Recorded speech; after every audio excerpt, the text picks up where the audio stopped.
Baik, Assalamualaikum warahmatullahi wabarakatuh. Waalaikumsalam warahmatullahi wabarakatuh. Baik, kami dari kelompok 1 kelas 3C ingin mempresentasikan tentang model pembelajaran open-ended. Sebelum mempresentasikan, izinkan kami untuk memperkenalkan anggota dari kelompok kami.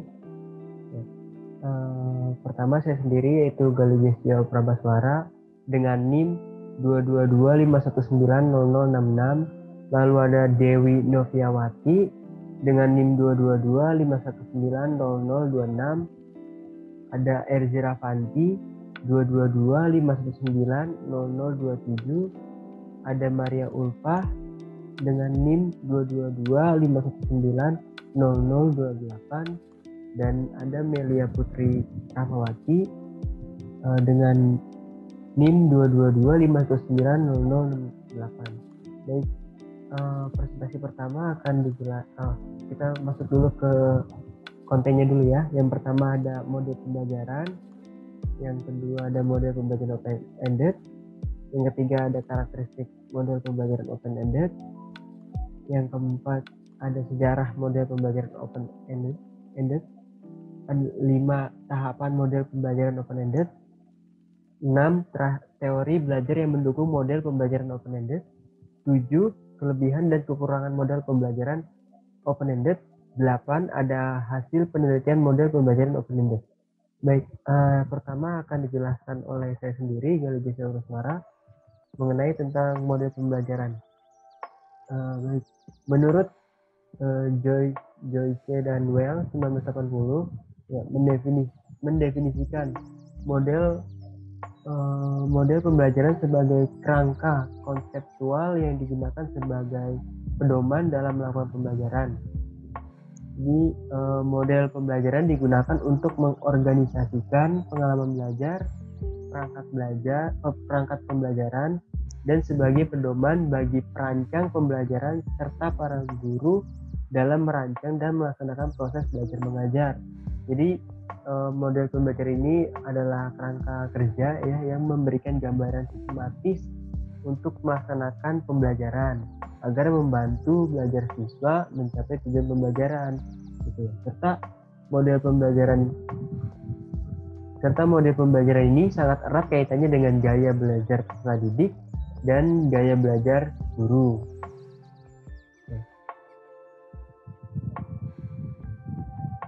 Selanjutnya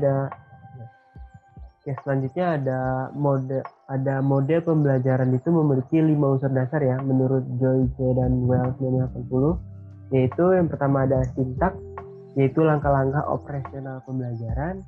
Yang kedua itu ada social system, adalah suasana dan norma yang berlaku dalam pembelajaran. Yang ketiga ada principle of reaction, menggambarkan bagaimana seharusnya guru memandang, memperlakukan, dan merespons siswa gitu. Jadi sikap guru terhadap muridnya gitu, terhadap siswanya bagaimana. Terus yang keempat itu ada support system, segala sarana, bahan, alat, atau lingkungan belajar yang mendukung pembelajaran gitu. Seperti bahan ajar, mungkin di zaman sekarang media pembelajaran, laptop, dan sebagainya. Dan yang kelima itu ada instruksional dan nuturan efek. Hasil belajar yang diperoleh langsung berdasarkan tujuan disasar itu masuknya ke instruksional efek. Dan hasil belajar yang di luar yang disasar itu nuturan efek. Lalu sebelum menentukan model pembelajaran yang akan digunakan dalam kegiatan pembelajaran gitu, ada beberapa yang harus dipertimbangkan gitu ya. Menurut Rusman 2012, hal-hal yang harus dipertimbangkan yaitu pertama pertimbangan terhadap tujuan yang ingin dicapai, pertimbangan yang berhubungan dengan bahan atau materi pembelajaran gitu, pertimbangan dari sudut peserta didik dan atau siswa, dan pertimbangan lainnya yang bersifat non-teknis. Oke, selanjutnya kita masuk ke model pembelajaran open-ended-nya. Model pembelajaran open-ended adalah model pembelajaran yang menyajikan suatu permasalahan yang memiliki metode penyelesaian yang lebih dari satu. Nah, model pembelajaran open-ended menyediakan keleluasan berpikir untuk siswa agar aktif dalam menjawab suatu permasalahan menggunakan berbagai cara sehingga memacu perkembangan kemampuan berpikir tingkat tinggi terutama dalam pelajaran matematika. Nah, ini menurut Sulianto, Sunardi, Anita, dan Gunarhadi 2019. Oke. Lalu ada tujuannya nih, tujuan pembelajaran melalui pendekatan open-ended, yaitu untuk membantu mengembangkan kegiatan kreatif dan pola pikir matematik siswa melalui problem solving secara simultan. Nah, tujuan utama model open-ended ini bukan untuk mendapatkan jawaban, gitu, akan tetapi lebih menekankan pada bagaimana cara sampai pada suatu jawaban tersebut, gitu. Jadi prosesnya, gitu. Dengan menerapkan model ini, siswa mampu mengemukakan idenya dengan bebas sehingga siswa lebih aktif pada saat proses pembelajaran. Nah, ini menurut Noviar dan Arifin 2017.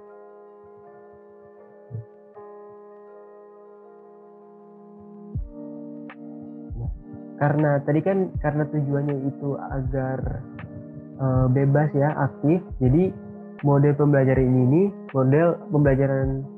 open-ended ini dapat meningkatkan berpikir kritis pada siswa gitu ya, karena dibebaskan gitu.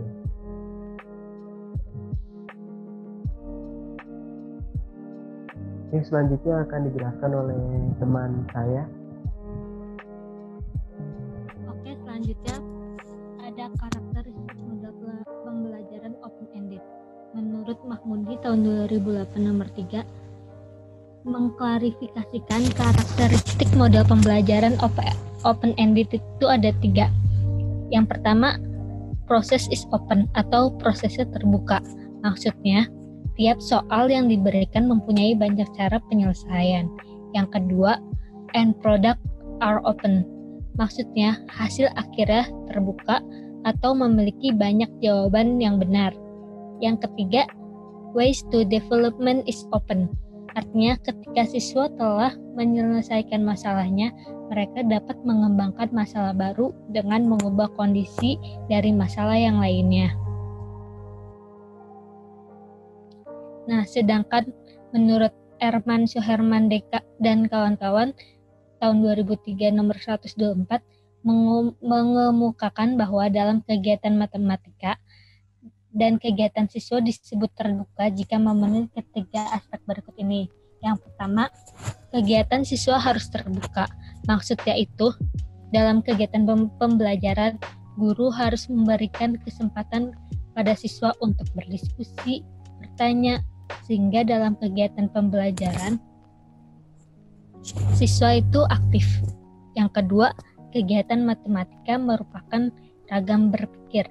Mengapa kegiatan matematika merupakan ragam berpikir?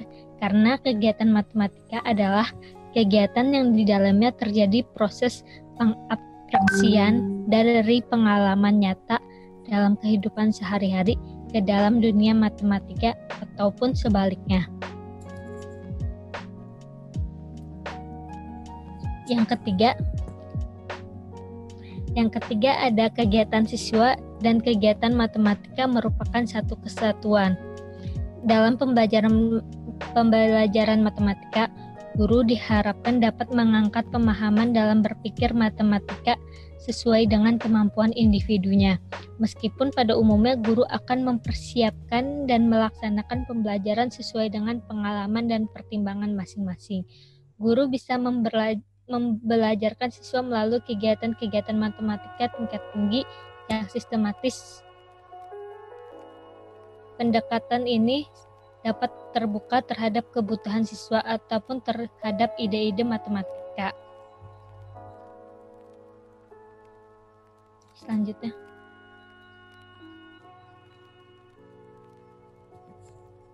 Selanjutnya ada sejarah model pembelajaran open-ended. Nah, model pembelajaran open-ended itu salah satu upaya inovasi pendidikan matematika yang pertama kali dilakukan oleh para ahli pendidikan matematika Jepang. Pendekatan ini lahir sekitar 20 tahun yang lalu dari hasil penelitian yang dilakukan oleh Shigeru Shimada tahun 2000. Munculnya pendekatan ini sebagai reaksi atas pendidikan matematika sekolah saat itu yang aktivitas kelasnya disebut dengan Isel Jikyo atau frontal teaching, yaitu guru menjelaskan konsep baru di depan kelas kepada para siswa, kemudian memberikan contoh untuk menyelesaikan beberapa soal. Pendekatan berdasarkan masalah dalam pembelajaran matematika sebenarnya bukan hal yang baru, tetapi Polya sudah mengembangkan sejak tahun 40-an.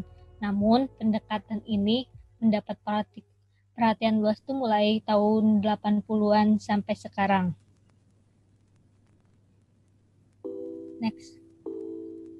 Nah, pendekatan ini didasarkan penelitian Shimada, yaitu penelitian tentang an instructional strategy that creates interested simulates creative mathematical activity in the classroom through students' collaborative work. Lesson using open-ended problem solving emphasizes the process of problem solving activities rather than focusing on the result. Menurut Shimada dan Baker tahun 1997. Nah, pendekatan ini berkembang pesat sampai di Amerika dan Eropa yang selanjutnya dikenal dengan istilah open-ended problem solving. Di Eropa, terutama di negara-negara seperti Belanda, pendekatan pembelajaran ini mendapat perhatian luas seiring dengan terjadinya tuntutan pergeseran paradigma dalam pendidikan matematika di sana. Selanjutnya akan dijelaskan oleh teman saya.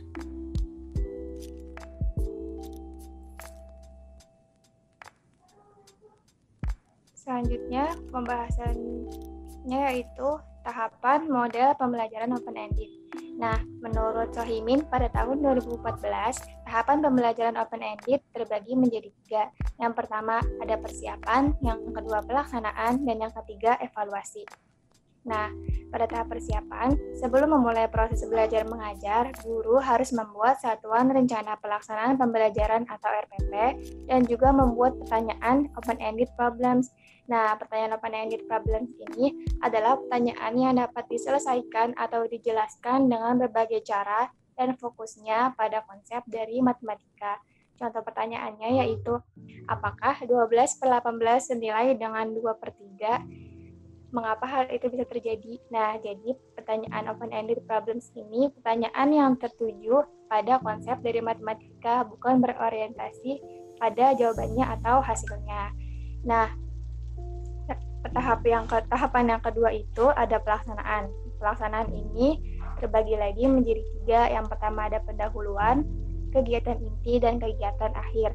Nah, pendahuluan, siswa menyimak motivasi yang diberikan oleh guru bahwa yang akan dipelajari berkaitan atau bermanfaat bagi kehidupan sehari-hari, sehingga para siswa menjadi semangat dalam belajar.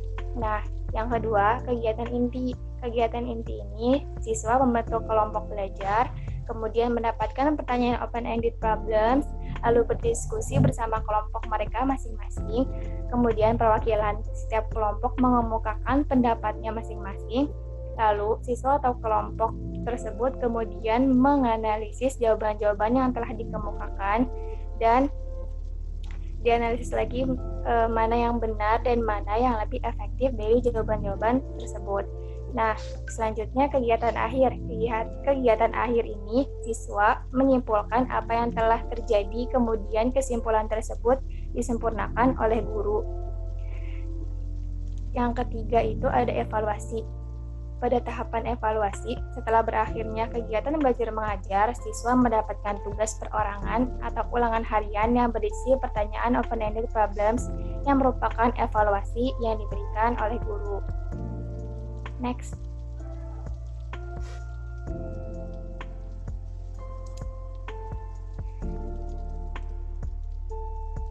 Selanjutnya, sintak pembelajaran atau tahapan model pembelajaran juga dikemukakan oleh Rohmanto pada tahun 2014 yang menggunakan pendekatan pembelajaran Inside Outside Circle atau IOC. Nah, pembelajaran IOC ini adalah sebuah metode pembelajaran yang memungkinkan siswa untuk melatih kemampuan komunikasi siswa. Nah, pembelajaran Inside Outside Circle ini sebuah metode pembelajaran dengan sistem lingkaran kecil dan lingkaran besar, di mana siswa saling memberi informasi pada saat yang bersamaan dengan pasangan yang berbeda, atau dengan kata lain, pembelajaran IOC ini adalah pembelajaran dengan kelompok-kelompok kecil. Nah, sintak menurut Rohmanto ini sama seperti menurut Sohimin.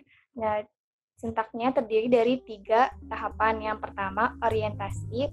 Yang kedua, pembentukan kelompok yang heterogen. Dan yang pertama, orientasi. Nah, orientasi ini guru menyampaikan tujuan pembelajaran, menumbuhkan motivasi, dan juga menyampaikan persepsi. Pada tahapan yang kedua, terbagi lagi menjadi 3 fase. Yang pertama, fase penyampaian aturan pembelajaran model Inside Outside Circle. Nah, yang kedua, fase kedua yaitu pemberian masalah. Fase ketiga yaitu memberikan konfirmasi dan evaluasi. Dan tahapan yang ketiga, tahapan yang terakhir itu evaluasi. Pada tahapan ini, guru memberikan penghargaan kepada siswa yang telah berdiskusi dengan baik. Guru memberikan penjelasan mengenai materi yang belum dimengerti dan juga memberikan kesimpulan pembelajaran. Next. Kemudian ada teori belajar yang mendukung model pembelajaran open-ended. Teori belajar yang pertama itu teori belajar kognitif. Menurut Nur Hadi pada tahun 2020, pada proses pembelajaran menggunakan teori kognitif lebih mengutamakan proses belajar daripada hasil belajar itu sendiri. Menurut Piaget juga, pada umumnya, seorang peserta didik akan memperoleh kecakapan intelektual melalui proses pencarian keseimbangan antara apa yang mereka ketahui dan mereka rasakan dengan apa yang mereka lihat pada situasi baru sebagai suatu pengalaman atau permasalahan. Apabila peserta didik mampu mengatasi permasalahan pada situasi tersebut, maka keseimbangan mereka tidak akan terganggu, dan jika tidak, maka ia harus melakukan adaptasi dengan lingkungannya tersebut. Next. Yang kedua, ada teori belajar konstruktivisme. Menurut Elok Christina Dewi dan juga Oksiana Jatiningsih pada tahun 2015, teori konstruktivisme adalah teori yang menyatakan bahwa siswa harus menemukan sendiri dan harus mentransformasikan informasi kompleks, mengecek informasi baru dengan aturan-aturan lama, dan merevisinya apabila aturan-aturan itu tidak lagi sesuai. Teori belajar ini menekankan bahwa pengetahuan bukanlah sesuatu yang sudah ada dan orang lain tinggal menerimanya, tetapi pengetahuan lebih diartikan sebagai suatu pembentukan kognitif oleh peserta didik terhadap objek, pengalaman, maupun lingkungannya. Selanjutnya, teori yang ketiga yaitu teori belajar humanistik. Menurut Zulhami pada tahun 2015, teori humanistik yaitu proses belajar harus dimulai dan ditujukan untuk kepentingan manusia. Pada dasarnya, teori belajar apapun dapat dimanfaatkan asal tujuannya adalah untuk membantu manusia dalam memahami serta mengaktualisasikan diri. Taksonomi Bloom merupakan salah satu hasil dari teori humanistik. Dalam penerapannya, taksonomi Bloom ini telah banyak membantu para praktisi pendidikan dalam merumuskan tujuan pembelajaran yang hendaknya dicapai serta program-program pembelajarannya. Taksonomi Bloom ini terdiri dari 3 aspek, yaitu kognitif, pengetahuan, pemahaman, aplikasi analisis dan sintesis, psikomotor, peniruan, penggunaan ketepatan, perangkaian, dan naturalisasi, serta afektif, yaitu pengenalan, merespon, penghargaan, pengorganisasian, dan pengalaman. Selanjutnya akan dibahas oleh Maria.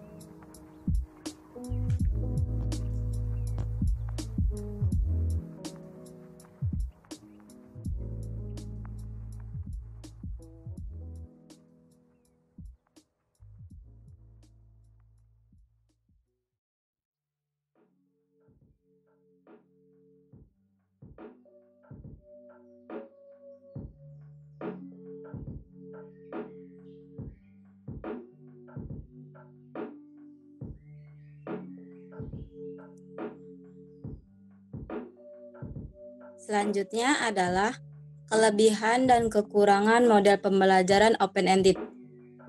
Menurut Aris Sohimin, lihat Risna Kurniati dan Mardiah Astuti 2016 mengemukakan kelebihan pembelajaran open-ended sebagai berikut. Yang pertama itu, siswa berpartisipasi lebih aktif dalam pembelajaran dan sering mengekspresikan idenya. Nah, di situ siswa harus lebih aktif dalam pembelajaran matematika dan sering mengekspresikan ide-idenya. Nah, yang kedua itu siswa memiliki keterampilan kesempatan matematika secara komprehensif. Maksud dari komprehensif ini, siswa harus memiliki kesempatan matematika yang lebih luas dan mendalam lagi.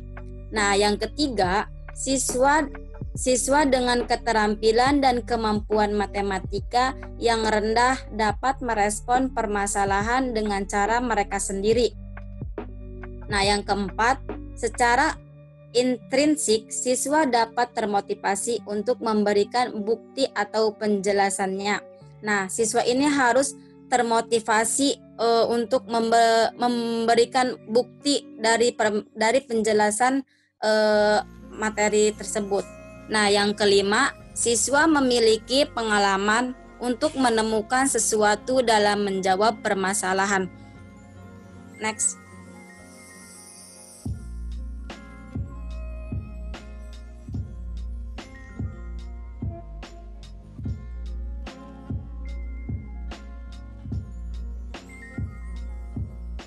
Selanjutnya menurut Suherman, lihat Rohmanto 2014 keunggulan pendekatan open-ended.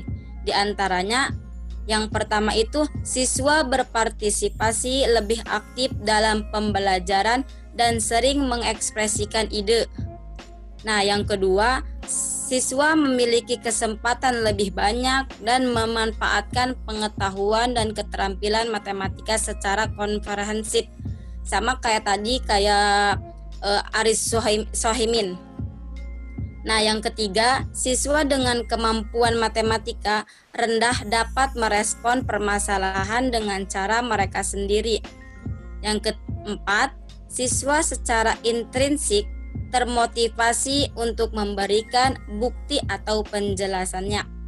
Yang kelima, siswa memiliki banyak pengalaman untuk menemukan sesuatu dalam menjawab permasalahan. Nah, siswa harus lebih banyak lagi untuk mereview atau untuk belajar menemukan sesuatu dalam menjawab permasalahan. Next. Ayo.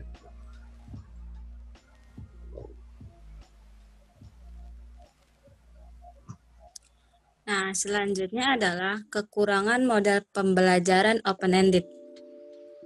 Menurut Aris Sohimin, lihat Risna Kurnianti dan Mardiah Astuti 2016 mengemukakan kelemahan pembelajaran open-ended diantaranya.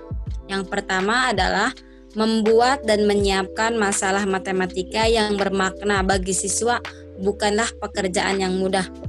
Nah, yang kedua, mengemukakan masalah yang langsung dipahami siswa sangat sulit, sehingga banyak siswa yang mengalami kesulitan bagaimana merespon permasalahan yang diberikan. Yang ketiga, siswa dengan kemampuan tinggi bisa merasa ragu akan mencemaskan jawaban mereka. Nah, yang keempat, terdapat kecenderungan bahwa siswa merasa kegiatan belajar mereka tidak menyenangkan karena mereka merasa kesulitan dalam mengajukan kesimpulan secara tepat dan jelas. Next.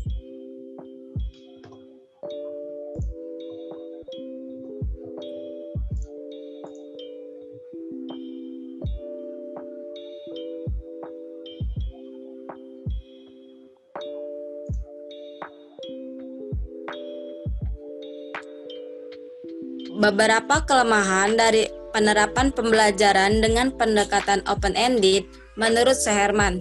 Lihat Rahmanto 2014, diantaranya membuat dan menyiapkan masalah matematika yang bermakna bagi siswa bukanlah pelajaran mudah. Yang selanjutnya, mengemukakan masalah yang langsung yang dapat dipahami siswa. Sangat sulit sehingga banyak siswa mengalami kesulitan bagaimana merespon masalah yang diberikan. Selanjutnya, siswa dengan kemampuan tinggi bisa merasa ragu atau mencemaskan jawaban mereka. Yang keempat, mungkin ada sebagian siswa yang merasa kegiatan belajar mereka tidak menyenangkan karena kesulitan yang mereka hadapi. Selanjutnya akan disampaikan oleh teman saya.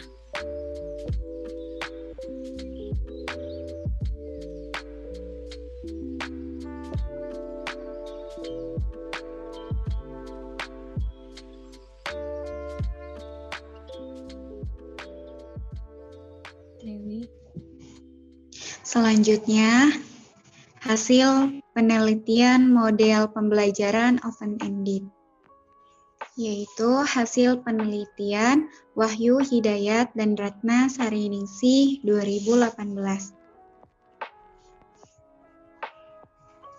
yang berjudul Kemampuan Pemecahan Masalah Matematis dan Adversity Quotient Siswa SMP Melalui Pembelajaran Open-Ended. Penelitian ini bertujuan untuk mendeskripsikan kemampuan pemecahan masalah matematis dan adversity quotient dalam menyelesaikan soal cerita mengenai keliling dan luas bangun datar. Hasil dari penelitian ini menunjukkan bahwa yang pertama, kemampuan masalah matematika siswa SMP pada materi keliling dan luas persegi panjang dengan pembelajaran open-ended mencapai ketuntasan belajar. Yang kedua, siswa dengan IQ quitters dalam memecahkan masalah mampu memahami masalah dengan menuliskan apa yang dia ketahui dan apa yang ditanyakan dengan menjelaskan masalah dengan kalimatnya sendiri. Yang ketiga, siswa dengan IQ campers dalam memecahkan masalah mampu melaksanakan 3 tahapan pola, yaitu memahami masalah, merencanakan pemecahan, dan melaksanakan rencana. Next.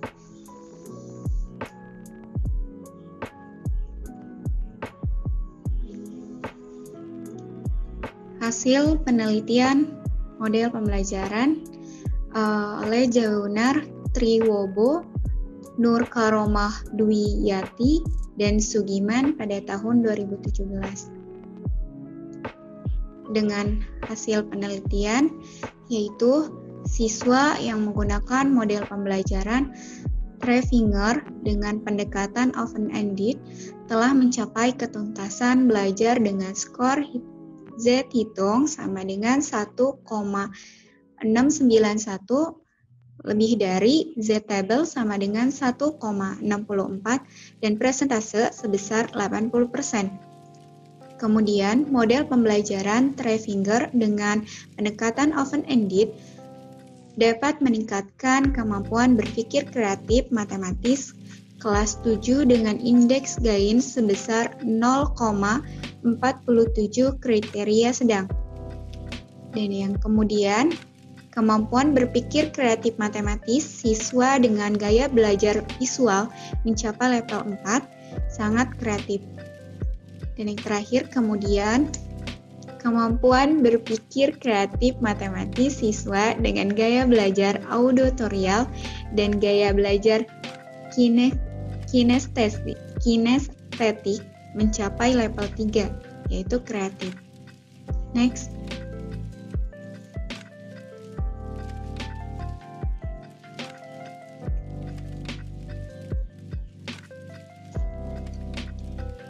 Hasil penelitian Raden Heri Setiawan dan Idris Harta pada tahun 2014.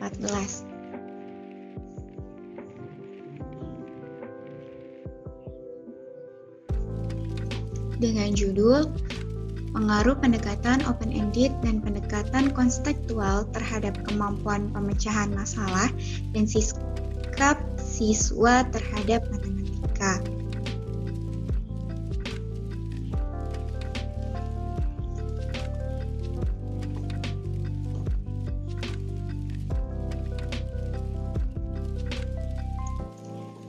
Hasil penelitiannya yaitu pendekatan open-ended lebih efektif dibandingkan dengan kontekstual pada aspek kemampuan pemecahan masalah, tetapi tidak lebih efektif dibandingkan pendekatan kontekstual pada aspek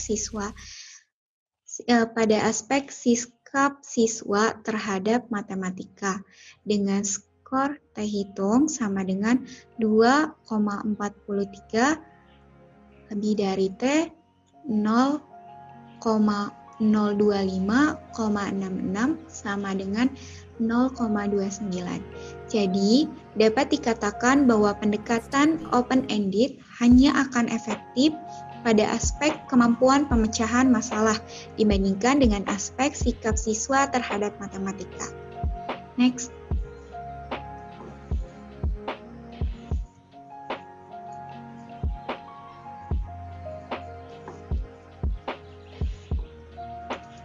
Hasil penelitian Nurhayati pada tahun 2020.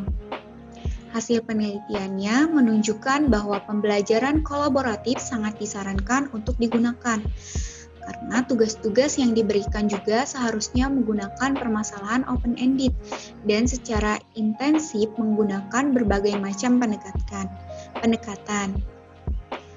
Atmosfer yang akan dibentuk dalam dunia pendidikan adalah siswa dengan pemikirannya sendiri dan bebas untuk bertukar pikiran dengan teman atau dengan lain sebagainya, dan guru berperan sebagai fasilitator bukan sebagai seorang ahli. Next. Hasil penelitian Hiro Ninomiya dan Panviti Pusri pada tahun 2015.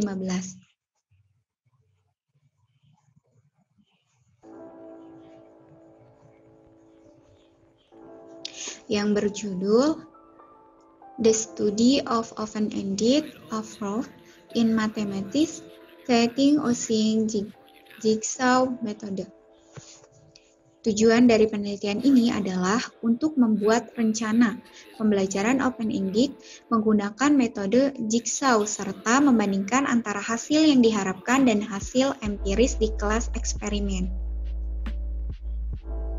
Pada penelitian ini dapat menunjukkan bahwa kemampuan berpikir siswa memuaskan pada fleksibilitas tetapi kurang dalam kefasihan dan orisinalitas. Mereka harus ditawati peningkatan karena keterampilan ini adalah efek penting dan menguntungkan dalam hidup mereka. Guru harus memperhatikan untuk membina hubungan akrab dengan siswa sejak awal dan harus mampu berkomunikasi dengan siswa secara natural dan menjelaskan secara sederhana agar proses pembelajaran dapat terlaksana dengan lancar dan berhasil.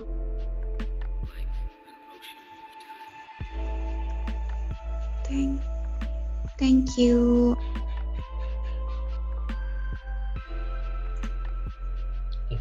Baik, cukup sekian dari kelompok kami. Kurang lebihnya mohon maaf. Wabillahi taufiq wal hidayah. Wassalamualaikum warahmatullahi wabarakatuh.